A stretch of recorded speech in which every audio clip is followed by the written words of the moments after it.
जब मुझे होश आया तो मैं बिस्तर पर था। मेरे इर्द-गिर्द काफ़ी सारे लोग थे, ये सब वही मेरे रिश्तेदार थे जो मेरे साथ आए थे। मेरी आँखें खुलती देखकर शोर उठा कि इसे होश आ गया है, जाओ जाकर कोई डॉक्टर को बताओ। फिर किसी के तेज़ी से बाहर भागने की आवाज़ आई। मेरे इर्द-गिर्द वाले अफराद जल्दी-जल्दी सवालात कर रहे थे कि तुम्हारे साथ क्या हुआ? अब कैसे हो? वगैरह-वगैरह। मैंने इनको जवाब देने की कोशिश की मगर मेरे मुंह से कोई लफ्ज़ भी ना निकला। मुझे ऐसे लगा कि मेरे मुंह के अंदर ज़ुबान सूज चुकी है। फिर मैंने इशारे से बताने की कोशिश की मगर मैं अपने दोनों हाथ भी नहीं हिला पा रहा था। मैं अपने दोनों हाथों पर शदीद वज़न महसूस कर रहा था, जैसे उन पर कई मन वज़न पड़ा हो और वो भी सिर्फ हाथों पर। मैंने सर उठाकर देखा तो मेरे दोनों हाथों की 3 उंगलियां बुरी तरह सूजी हुई थी, इतनी ज़्यादा कि अंगूठियां नज़र ही नहीं आ रही थी। मैंने अंगूठियां गौर से देखी थी। ये कोई बड़े साइज़ की नहीं थी, इनकी चौड़ाई ज़्यादा थी, ना ही मोटाई। उनमें उनके रंग के अलावा कोई ख़ास बात नहीं लग रही थी, मगर ये अंगूठियां नहायत गैर मामूली थी। इस बात का मुझे अच्छी तरह अंदाज़ा हो चुका था।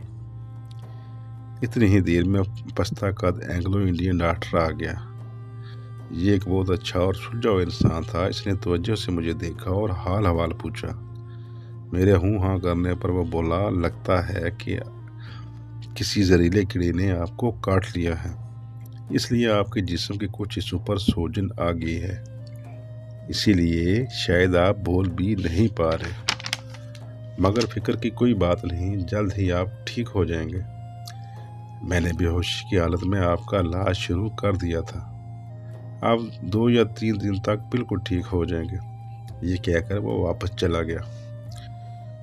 उसके जाने के बाद मैंने इमरान की तरफ सवालिया नज़रों से देखा। मेरी नज़रों का मतलब समझकर वो बोला, जब मैं सुबह उठा तो देखा तुम दरवाजे के पास बेहोश पड़े थे। मैं भागकर तुम्हारे पास आया और आवाज़ें दी मगर तुमने कोई हरकत ना की। मेरे शोर करने पर इर्द गिर्द के लोग भी इकट्ठे हो गए। इन्हीं में से कोई डॉक्टर को भी बुला लाया। इसने तुम्हारी हालत देखकर फौरन ही कोई दवाई तुम्हारे मुंह में डाली। वो कोई कतरे थे। उसे यकीन था कि किसी जहरीले कीड़े ने तुम्हें काट लिया था। इसे ये भी शक था कि वो कीड़े इसी थैले में से निकले थे जो कि उस वक्त मेज़ पर पड़ा हुआ था। हम लोगों ने एहतियातन पूरे कैबिन की अच्छी तरह तलाशी ले ली है, मगर हमें कुछ भी नहीं मिला। मैंने सर हिला दिया जैसे मैं इसकी बात समझ गया हूँ और फिर अपनी आंखें बंद कर ली। मैं असल में सोचना चाहता था कि मेरे साथ गुज़िश्ता रात क्या हुआ था। मैंने अपने पूरे होश व हवास में देखा था कि वो तीनों अंगूठियाँ हवा में उड़कर मेरे हाथ की उंगलियों में चली गई थी और ऐसे फिट बैठी थी जैसे वो बनी ही उनके लिए हूँ।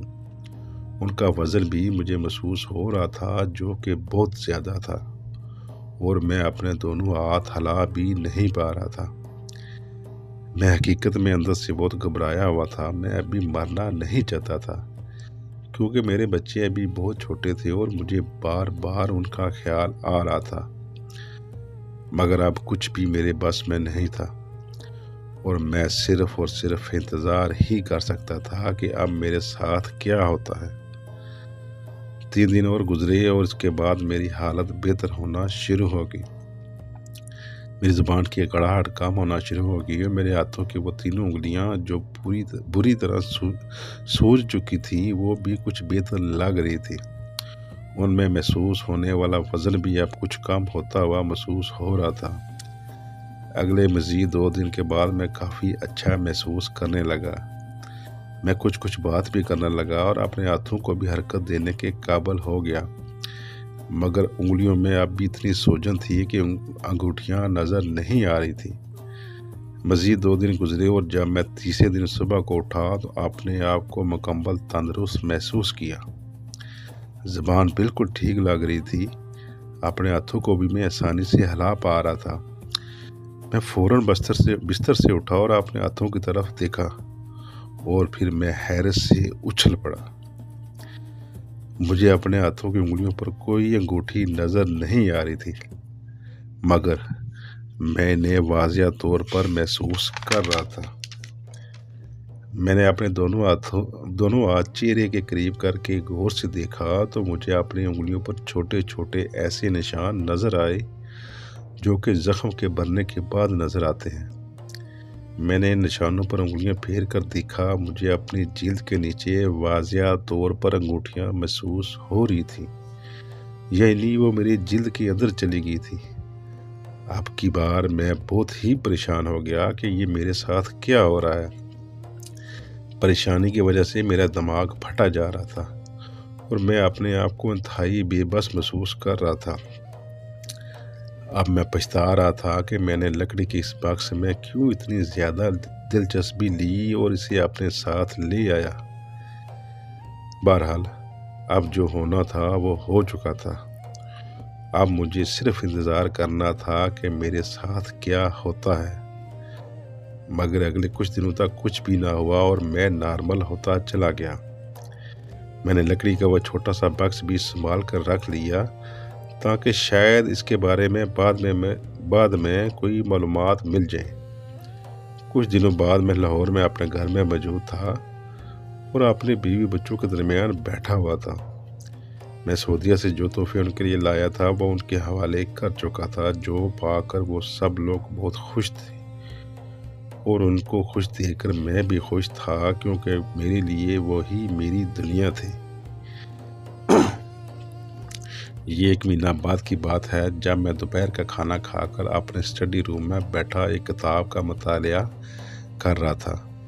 اچانک میرے سر کے پچھلے حصے میں، جسے حرام مغز کہا جاتا ہے، ہلکا سا درد ہوا اور میرے پورے جسم پر سختہ طاری ہو گیا۔ میں اپنے جسم کا کوئی بھی حصہ ہلا نہیں پا رہا تھا۔ میں بار بار کوشش کر رہا تھا کہ کسی طرح اپنے ہاتھوں کو حرکت دے سکوں، مگر میں ناکام ہو رہا تھا۔ آخر کار میں سمجھ گیا کہ میں کچھ نہیں کر سکوں گا۔ شاید وہ وقت آ گیا ہے جس کا خوف اندر ہی اندر سے مجھے کھائی جا رہا تھا۔ شاید میرا آخری وقت آ پہنچا تھا۔ تقریباً آدھا گھنٹہ میں ایسے ہی پڑا رہا۔ مجھے ایک ہلکی سی آواز آئی، کیسے ہو مسٹر علی؟ میں نے اپنی آنکھیں کھولی، میرے سامنے کوئی بھی نہیں تھا۔ میں نے سر گھمانے کی کوشش کی، مگر میں کوئی حرکت بھی نہیں کر سکا۔ یہ آواز میرے لیے بالکل انجانی تھی، بلکہ مجھے یہ محسوس ہو رہا تھا کہ یہ آواز انسانی ہے ہی نہیں۔ میں نے بولنے کی کوشش کی، مگر میرے ہونٹوں نے کوئی حرکت نہ کی۔ بے بسی کے احساس سے میرے ماتھے پہ پسینہ آ گیا اور میں نے مزید کوئی کوشش نہ کرنے کا فیصلہ کر لیا۔ تھوڑی دیر بعد دوبارہ آواز آئی، کیسے ہو مسٹر علی مرتضیٰ؟ اس بار میں نے کوئی حرکت یا جواب دینے کی کوشش نہ کی، کیونکہ میں جانتا تھا کہ ایسا ممکن نہیں ہے۔